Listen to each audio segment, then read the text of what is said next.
नमस्कार ट्रेनीज, मैं अनुराग सक्सेना आप सभी लोगों का हार्दिक स्वागत एवं अभिनंदन करता हूं इंस्ट्रक्टर कम्युनिटी खास पेशकश भारत स्किल्स में। तो दोस्तों, जैसा कि आप सभी को पता है कि हम भारत स्किल्स का जो भी मटेरियल उनकी वेबसाइट में पड़ा हुआ है उसको सॉल्व करने का प्रयत्न कर रहे हैं। इसी कड़ी में आज हमने ITI फर्स्ट ईयर का टॉपिक हीट एंड टेम्परेचर लिया हुआ है। हीट एंड टेम्परेचर के कुछ क्वेश्चंस हम अपनी पहले पार्ट में डिस्कस कर चुके हैं। ये हीट एंड टेम्परेचर का पार्ट 2 है। ठीक है, तो बिना किसी देरी के आइए शुरू करते हैं। 136 से पहले जो भी हीट एंड टेम्परेचर क्वेश्चंस हैं उसके लिए आप मेरी इससे पहले वाली वीडियो देख सकते हैं, जिसका लिंक मैं इस वीडियो के डिस्क्रिप्शन में दे दूंगा। तो आइए बिना किसी देरी के शुरू करते हैं। तो पार्ट 2 वाली इस वीडियो का पहला क्वेश्चन है, what is the coefficient of linear expansion of a rod if it is found to be 100 metre long at 20 degree Celsius and 100.14 metre long at 100 degree Celsius. अब देखिए, सबसे पहले इस तरह के क्वेश्चंस करने के लिए आपको एक फॉर्मूला बता रहा हूं। बहुत इस फॉर्मूले के कई रूप, बेसिक फॉर्मूला ही है। इस फॉर्मूले के कई रूप आपको आपकी बुक्स में मिल जाएंगे, मगर ये याद करने के लिए इजी है, इसलिए इसको मैं फॉलो करता हूं। L = L0 1 + alpha delta T. ठीक है, इसमें L क्या होता है? L होता है न्यू लेंथ। अभी सबका मतलब समझेंगे। LO क्या होता है? Original length. ठीक है, अल्फा को हम बोलते हैं कोफिशिएंट ऑफ लीनियर एक्सपांशन, रेखीय प्रसार गुणांक हिंदी में। इंग्लिश में से बोलते हैं coefficient of linear expansion. Delta T होता है change in temperature, change in temperature. और एक पते की बात आपको और बता दूं, जहां भी आपको इस डेल्टा का साइन दिखे तो समझ जाना है T2 - T1 की बात कर रहा है। कहीं पर भी आपको डेल्टा दिख जाए तो समझ लीजिए वो दो चीजों का डिफरेंस की बात कर रहा है। तो डेल्टा टी यहाँ पर T2 - T1 है। अब देखिए, मान लीजिए कोई लेंथ थी। ठीक है, अब इस क्वेश्चन के माध्यम से आपको इस फॉर्मूला को पहले समझाते हैं। मान लीजिए क्या कह रहा है कि हमको क्या फाइंड करना है? अल्फा फाइंड करना है, कोफिशिएंट ऑफ लीनियर एक्सपांशन। यदि एक रॉड 20 डिग्री सेल्सियस पर, चलिए बात कर लेते हैं, अभी तापमान 20 डिग्री सेंटीग्रेड है, तो रॉड की लंबाई कितनी थी? इतनी थी। कितनी है? 100 मीटर लंबा था। ठीक है, अब दूसरे कंडीशन में क्या हो जाता है? एकदम से तापमान कितना हो जाता है? 100 डिग्री सेल्सियस हो जाता है। तो अब इस रॉड की लंबाई कितनी हो जाती है? 100.14 हो जाती है। ठीक है, ये क्योंकि हीट पड़ेगी तो मेटल क्या होगा? हमारा एक्सपांड करेगा, तो इतनी हो जाएगी। तो उसका अब हमको रेखीय प्रसार गुणांक बताना है। तो देखिए, अब कुछ मत करिए, इन वैल्यूज को यहाँ पे पुट करने की कोशिश करिए। तो देखिए, L हमारा इस वक्त कितना है? यहाँ पे न्यू लेंथ कितनी है? 100.14 मीटर। पुरानी लेंथ जिसको LO, यहाँ पे मैंने L0 बोला था। ठीक है, इसको LO कह सकते हैं आप। ये होती है ओरिजिनल लेंथ। ओरिजिनल लेंथ इसकी कितनी थी? 100 मीटर थी। ठीक है, और क्या है इसमें? देखिए, अल्फा हमको निकालना ही है और डेल्टा टी हम यहाँ से निकाल लेंगे, T2 - T1। तो T2 हमारा कितना है? 100 डिग्री सेल्सियस, और पहले उसका कितना तापमान था? 20 डिग्री सेल्सियस। ठीक है, तो ये आ जाएगा 80 डिग्री सेल्सियस। ठीक है, अब देखिए, अब इन सबको हम वहां पे पुट कर देते हैं तो हमको क्या मिलता है। तो अब हम इसको, इन सारे को इस फॉर्मूले में रख देंगे। L = L0 1 + alpha delta T. एक ट्रिक आपको और बता रहा हूं, अभी इसमें वैल्यूज मत पुट करिए, पहले आप अल्फा के टर्म्स में पूरा फॉर्मूला लिख लीजिए। तो L/L0 = 1 + अल्फा डेल्टा टी। अब ये 1 इधर आएगा तो L/L0 - 1 = अल्फा डेल्टा टी। तो बन जाएगा L - L0 / L0 = alpha delta T. तो L - L0 / L0 into delta T = alpha. ठीक है, चाहे तो आप इस फॉर्मूले को याद भी कर सकते हैं, अगर आपको याद नहीं है तो इस तरह से इसको ड्राइव भी कर सकते हैं। तो L की वैल्यू यहाँ पे कितनी थी हमारी? 100.14। जो उसकी नई लेंथ कितनी हो गई? 100.14 हो गई है। पुरानी लेंथ कितनी थी? 100 थी। अपॉन 100 इंटू डेल्टा टी हमारा आया था 80 = अल्फा। अब देखिए कितना ईजी है सॉल्व करने के लिए। ये कटेगा तो 0.14 आएगा, यहाँ पे 100 इंटू 80 = अल्फा। अब पहले पॉइंट्स को डील कर लेते हैं, तो ये बनेगा 14/8 इंटू 1 2 3 10 -3 ये कंट्रीब्यूट करेंगे और 2 यहाँ से आएगा तो -5 बनेगा। ये 2 7 जा 14, 2 4 जा 8, ये बनेगा आपका 4 1 जा 4 30, 4 7 जा 28, 4 5 जा 4 5 जा 20, 1.72 10⁻⁻5 प्रति degree Celsius equal to alpha. जो अल्फा की यूनिट होती है प्रति डिग्री सेल्सियस होती है, इस बात का याद रखिएगा। तो इसका आंसर आ गया 1.75 इंटू 10⁻⁻5। अगला क्वेश्चन है what is called for the amount of heat required to raise the temperature of unit mass of a substance to 1 degree Celsius. इसकी पहली वाली जो इसका पहला पार्ट था उसमें मैंने latent heat, sensible heat, specific heat, इन सब के बारे में बहुत डिटेल में डिस्कस कर रखा है, तो आप वहां से हमने कॉन्सेप्ट क्लियर कर सकते हैं। अभी के लिए मैं आपको बता देता हूं कि किसी पदार्थ के इकाई द्रव्यमान का तापमान 1 डिग्री सेल्सियस तक बढ़ाने के लिए आवश्यक ऊष्मा की मात्रा को स्पेसिफिक हीट बोलते हैं। ठीक है, स्पेसिफिक हीट क्या होती है कि आपने कोई वस्तु का कोई यूनिट मात्रा ले ली, मान लीजिए 1 ग्राम कोई चीज ले ली है, उसका तापमान आपको 1 डिग्री सेल्सियस बढ़ाना है, तो आपको उसको कितनी हीट देनी पड़ेगी, उसको हम बोलते हैं स्पेसिफिक हीट। अगला क्वेश्चन है how much quantity of heat is required. देखिए इस तरह से हमको कुछ वैल्यूज दी हैं और हमसे क्वांटिटी ऑफ हीट पूछी गई है। इसका भी एक बहुत सिंपल सा फॉर्मूला होता है, इसको याद कर लीजिएगा। ये होता है Q इक्वल्स टू msdt। ठीक है, msdt या फिर यहाँ पर डेल्टा टी भी लिख सकते हैं, बात एक ही है। यहाँ पर Q हमारा क्या होता है, हीट होती है, ऊष्मा, ये ऊष्मा का फॉर्मूला होता है, ऊष्मा निकालने का फॉर्मूला है। S होती है स्पेसिफिक हीट और डेल्टा टी हमारा फिर से ये होता है T2 माइनस T1। ठीक है, और M हमारा यहाँ पे होता है मास। अब देखिए, अब इसे सॉल्व करने का प्रयत्न करते हैं। तो हमको सारी वैल्यूज दी है। एक बात और ध्यान रखिएगा कि ये जो 1 लीटर पानी को हम 1 kg मान के चलते हैं। अब देखिए 1 लीटर की वैल्यू कितनी होती है, 1 किलोग्राम के बराबर होती है। तो हमारे जो वाटर दिया हमको कितना दिया है, 120 लीटर दिया है। तो 120 लीटर किस बराबर हो जाएगा, 120 किलोग्राम। ये इसकी मास की वैल्यू हो गई और सारी हमको वैल्यू दी हुई है, तो सीधे इससे फॉर्मूले में रख देंगे। तो मास की हमारा कितना आ जाएगा, 120 आ जाएगा। फिर से बता रहा हूँ, 1 लीटर पानी का भार 1 किलोग्राम होता है। ठीक है, तो अब देखिए 120 इंटू एस कितना दिया, 4.2 इंटू डेल्टा टी। तो delta T T2 minus T1।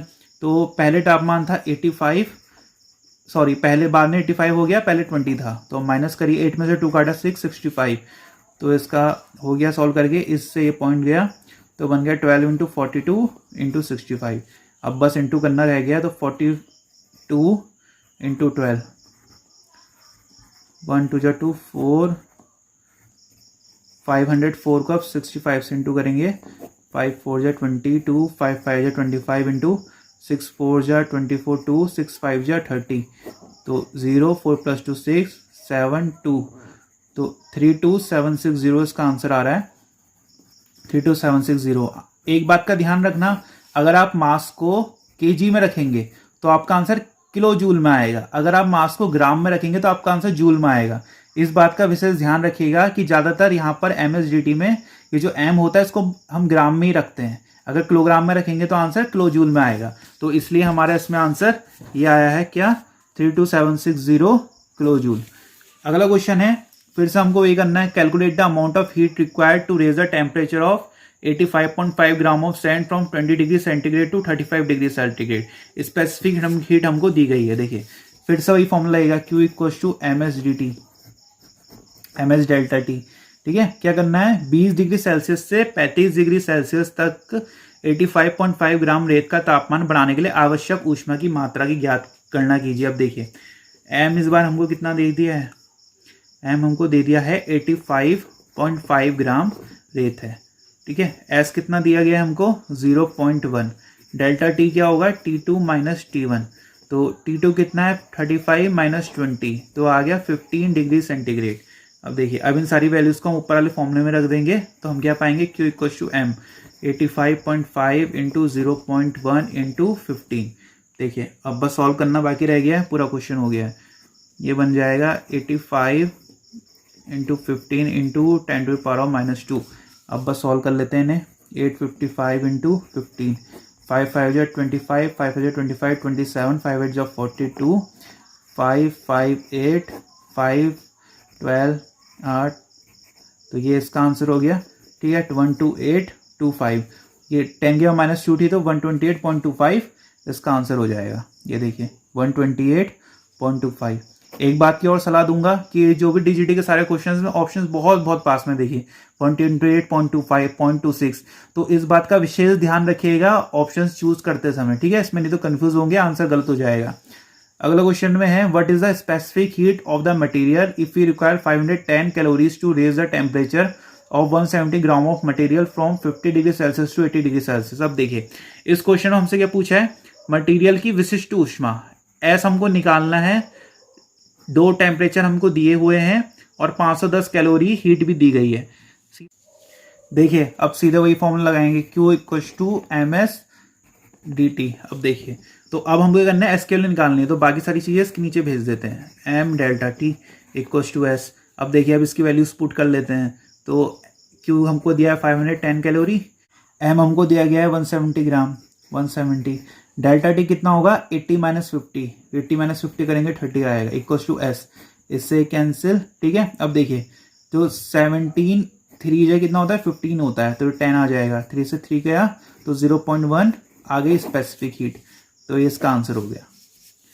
अगला क्वेश्चन है how much quantity of heat is required to raise the temperature of 300 gram of copper. Specific heat हमको दी गई है from 25 degree Celsius to 75 degree Celsius in kilo calorie. देखिए फिर से वही फॉर्मूले में आना पड़ेगा,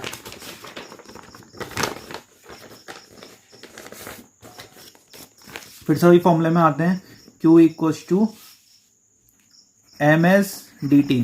हमको फिर से हीट निकालनी है, मास हमको कितना दिया गया है 300 ग्राम ऑफ कॉपर है, S कितना दिया गया है 0.092, डेल्टा टी कितना दिया गया है 75 माइनस 25 करिए, 5 में से 5 कटा 0, 7 करा 50। देखिए अब बस इसको सॉल्व करने वाली बात रह गई है। देखिए 1 2 3 1 2 3 कितना बना 3 इंटू 92 इंटू 5। अब देखिए इसे इंटू कर लेते हैं, 3 2 6 3 9 27 इंटू 5, 5 6 30, 5 7 35 और 38, 5 2 10 और 13, तो 1380 कैलोरी इसका आंसर आ गया है। मगर ऑप्शन किस में है, किलो कैलोरी में है। तो किलो का मैंने आपको बताया था, पिछली वीडियो में बताया था कि किलो का मतलब जहां भी देगा समझ जाएगा 1000 से रेफर कर रहा है। यूट्यूब में भी अगर 1K का मतलब होता है 1000, ठीक है, तो K का एक सिंबल होता है 1000 के, तो इस तरह से आप याद कर सकते हैं। तो कैलोरी को किलो कैलोरी में चेंज करेंगे तो क्या करेंगे 1000 से डिवाइड देंगे, तो कितना बन जाएगा 1.38 किलो कैलोरी। तो इसका आंसर हो गया 1.38 किलो कैलोरी। अगले क्वेश्चन में पूछा है how much heat is absorb by a copper ingot weighing 400 kilogram is heated from 40 degree Celsius to 72 degree Celsius for the purpose of forging. Specific heat भी हमको दी गई है। देखिए फॉर्जिंग के उद्देश्य से 400 किलो वजन वाले तांबे के पंड द्वारा 40 डिग्री से 72 डिग्री सेल्सियस गर्म करने पर कितनी ऊष्मा अवशोषित की जाती है। खाली इसने क्वेश्चन लिखा है, लगाना फॉर्मूला वही है। तो मास हमको इस बार कितना दे दिया है 400 किलो, 400 kg, इसका मतलब आंसर खुद ब खुद किलो कैलोरी में आएगा 400। अब देखिए 0.09 इसकी स्पेसिफिक हीट दी गई है into delta T, delta T 72 minus 40 कितना बना 32। तो अब इसको सॉल्व कर लेते हैं, 0.09 तो 1 2 0 कट गए, 4 इंटू 9 इंटू 32 सॉल्व करिए, 4 2 जा 8, 4 3 जा 12 इंटू 9, 9 8 जा 72, 9 2 जा 18, 18 प्लस 7 25, 9 1 9 2 11, तो 1152 किलो कैलोरी इसका आंसर आ गया। अगला क्वेश्चन देखिए, थ्योरेटिकल क्वेश्चन है, what is called for the materials that restrict heat flow bye radiation conduction convection. उस मटेरियल को क्या कहते हैं जो रेडिएशन कंडक्शन और कन्वेक्शन द्वारा ऊष्मा के प्रभाव को प्रतिबंधित करता है। सीधी सी बात है, बचपन से पढ़ते आ रहे, इंसुलेटर कहते हैं। इंसुलेटर वो सब्सटेंसेस होते हैं, वो या फिर वो मटेरियल होते हैं जो ऊष्मा का संचरण नहीं होने देते हैं। जैसे वुड है, आपके जो कड़ची होती है या फिर कोई चीज होती है उसके पीछे लकड़ी या फिर जो प्लास्टिक होता है उसका इंसुलेशन दिया रहता है। वो किस लिए दिया रहता है, जिससे आपके हाथ में गर्मी ना लगे।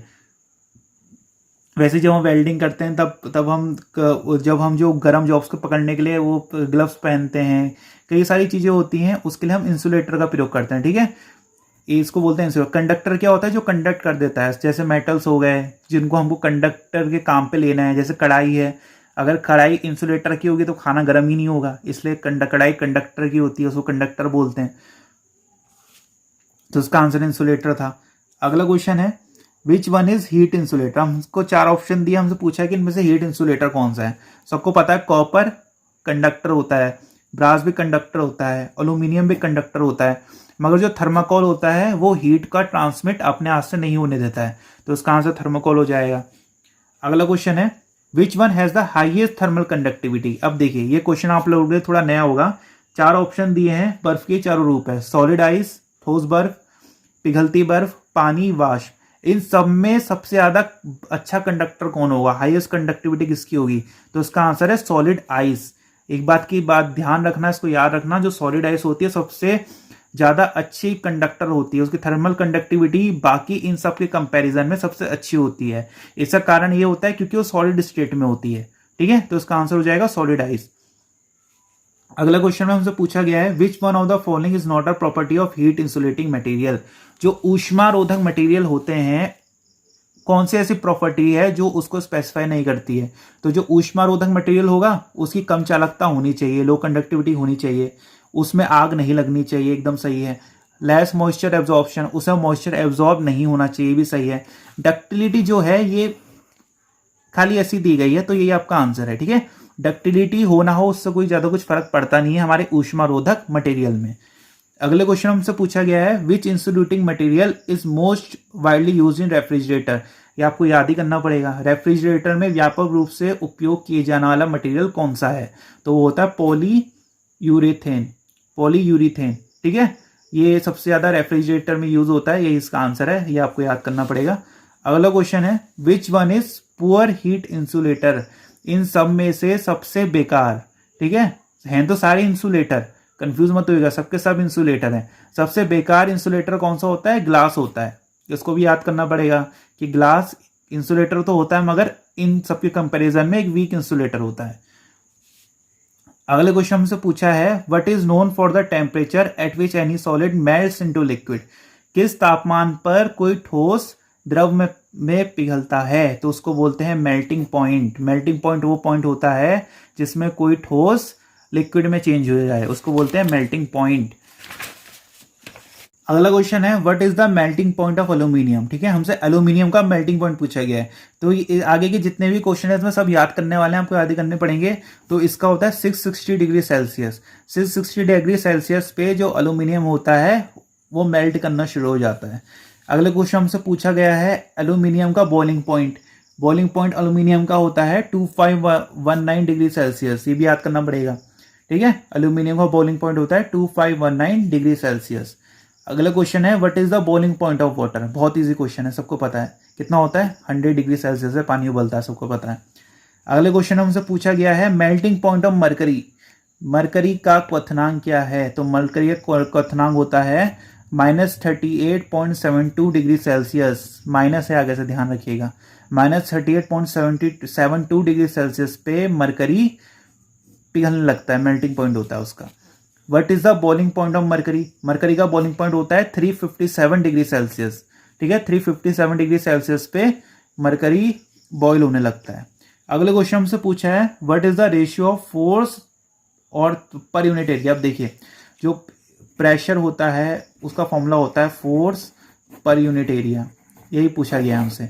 ये फॉर्मूला आपको पता होना चाहिए। ऐसे प्रेशर का फॉर्मूला होता है फोर्स अपॉन एरिया, तो वही इसका आंसर भी है, प्रेशर। फोर्स अपॉन एरिया को क्या कहते हैं? तो प्रेशर कहते हैं। अगले उसमें पूछता है what is the equivalent pascal value for 1 बार। अब देखिए 1 बार इक्वल होता है 10⁵ पास्कल के, याद रखिए पावर में होगा। 1 बार में 10⁵ पास्कल होते हैं। What is the SI unit of pressure. तो प्रेशर की एसआई यूनिट होती है पास्कल। ठीक है, तो ये थे हमारे हीट एंड टेम्परेचर के पार्ट 2 का वीडियो। इसी तरह के और भी चैप्टर हमने अपने चैनल में सॉल्व करके अभी तक डाल दिए हैं। फर्स्ट ईयर का काफ़ी हद तक सिलेबस पूरा हो चुका है, आप चाहें तो उन वीडियोस को देख सकते हैं। इसी तरह से हमारी कई और प्लेलिस्ट हैं, ईडी अभयदान सीरीज हैं, आप उसको विजिट कर सकते हैं। और भी कई सारे वीडियोज़ आप हमारे चैनल में दे सकते हैं। आज की इस वीडियो देखने के लिए बहुत बहुत धन्यवाद।